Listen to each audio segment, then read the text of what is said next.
Hey guys, make sure you stay until the end. We'll explain about common mistake people make when replacing fuses and relays that can end up you spending quite a bit of money on diagnostics tools, parts that you may not need. Make sure you stay until the end.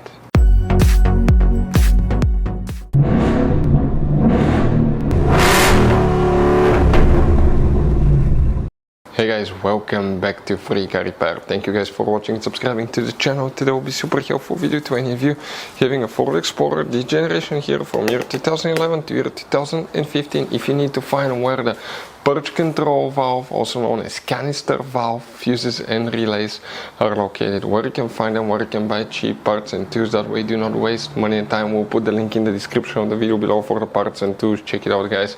We do it for your convenience. All that will be covered absolutely free for your convenience. Please make sure to stay until the end.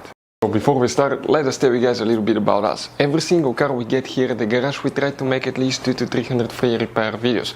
We take them completely apart. We show you how to fix engines, transmissions, engine lights, transmission lights, fuses, relays.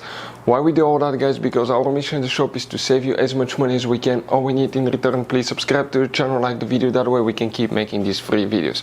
By the way, check out our YouTube channels. We have guys more than 15,000 free repair videos that can save you thousands of dollars in future repairs. So let's go ahead and start on it now. The Purge control valve, also known as canister valve, fuses and relays, where you can expect to find them. We will demonstrate on this Ford Explorer here. We need to go ahead and open the hood, and when we open the hood, guys, here on the driver's side, that's the car battery. Next to it you have the main engine fuse box. Press these two tabs, open the cover, and you're going to find a fuse box with a layout like this one here. Before we continue, let's explain quickly why it's always a good idea to test fuses and relays.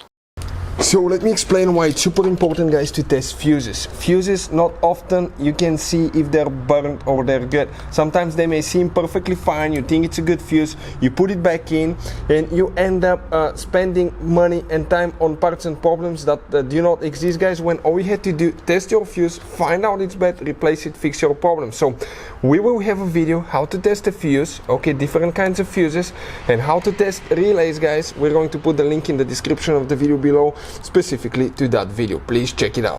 So we need to guys check now two different fuses. Let's zoom in a little bit so we can clearly see here.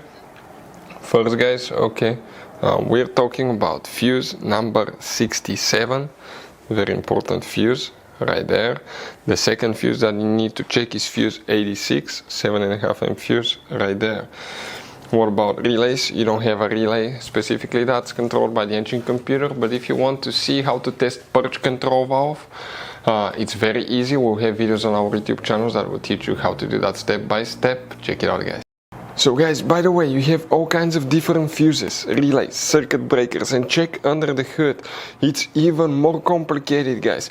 And even you have some special fuses, okay, like this one right here.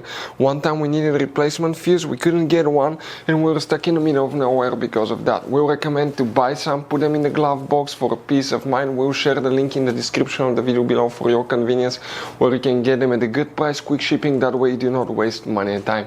Thank you guys for watching and see you next time.